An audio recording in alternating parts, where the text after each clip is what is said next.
दोस्तों नमस्कार, अस्सलाम वालेकुम, सत श्री अकाल, गुड मॉर्निंग, नमो बुद्धाय, जय भीम। मैं सतीश आज फिर से आपके बीच में उपस्थित हुआ हूँ, कुछ नए किस्सों के साथ, कुछ नई कहानियों के साथ, कुछ नई उमंगें, कुछ नई तरंगें, कुछ नई विचारधारा, कोई नई सोच। हुआ कुछ इस तरह से, अगर हम गहराई में जाएं और पता करें, आसपास के वातावरण को देखें, तो उसी से जुड़ता हुआ मिलता जुलता एक छोटा सा किस्सा आपके बीच में लेकर आया। एक बार क्या हुआ कि एक हंस और हंसनी का जोड़ा था।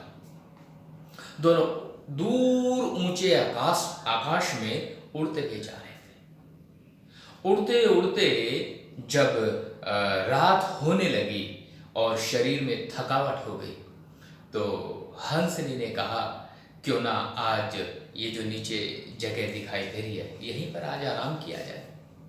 तो हंस ने हंसनी की बात मान ली। दोनों नीचे उतर आए और एक पेड़ के नीचे जाकर बैठ गए। उन्होंने देखा कि ये जो जगह है, ये बड़ी वीरानी सी जगह है, उजड़ा हुआ सा शहर है। अच्छा, जिस पेड़ के नीचे वो बैठे थे, उस पेड़ के ऊपर एक उल्लू बैठा हुआ था। तो हंस ने बैठते समय यह गौर कर लिया था कि पेड़ के ऊपर उल्लू बैठा। तो बड़े धीरे से अपनी पत्नी को बोला कि जहां उल्लुओं का निवास होता होगा, जहां उल्लू रहते होंगे, वहां उजाड़ ही होगा, वहां वीराना ही होगा, वहां उदासी ही होगी। तो ये वाली जो बातें थी हंस और हंसनी के बीच की, ये बातें सुन रहा था उल्लू जो ऊपर बैठा हुआ था। अब जब सवेरा हुआ तो हंस और हंसनी उड़कर चल पड़े, लेकिन उड़ने वाले हंस और हंसनी के जोड़े को उल्लू ने रोक लिया। कह रहा, रुको, कहां जा रहे हो? जिस हंसनी को तो आप हंसनी समझ रहे हो, लेके अपने साथ जा रहे हो, ये मेरी पत्नी है। हंस कहने लगा, यार ऐसे कैसे हो सकता है, ये तो मेरी पत्नी है। कह रहा, नहीं, ये मेरी पत्नी है और ये यहीं रहेगी और मेरे साथ ही रहेगी, तुम इसे नहीं ले जा सकते।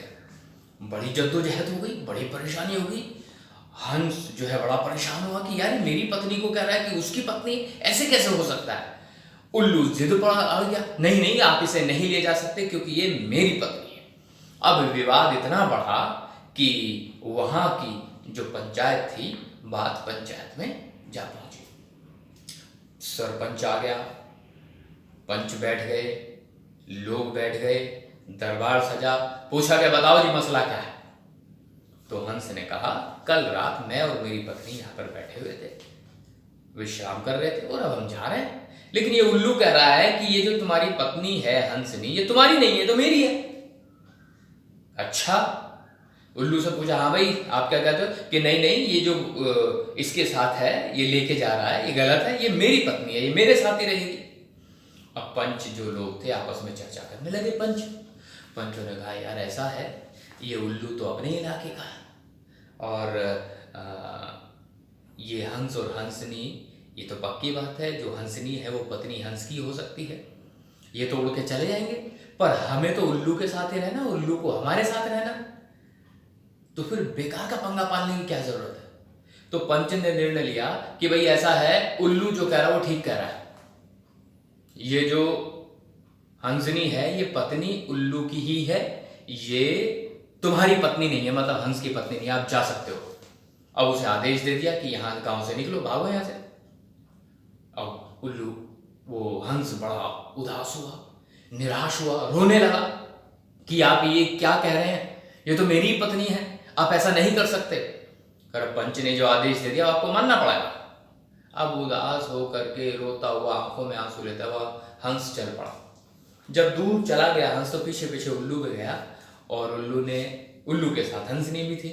उल्लू ने हंस को रोका, रुक भाई, कि हाँ बताइए, देख भाई, ये तो बात पक्की है कि ये जो हंसनी है ये तेरी ही पत्नी है और ये तेरी ही हो सकती है, क्योंकि मैं तो उल्लू हूं।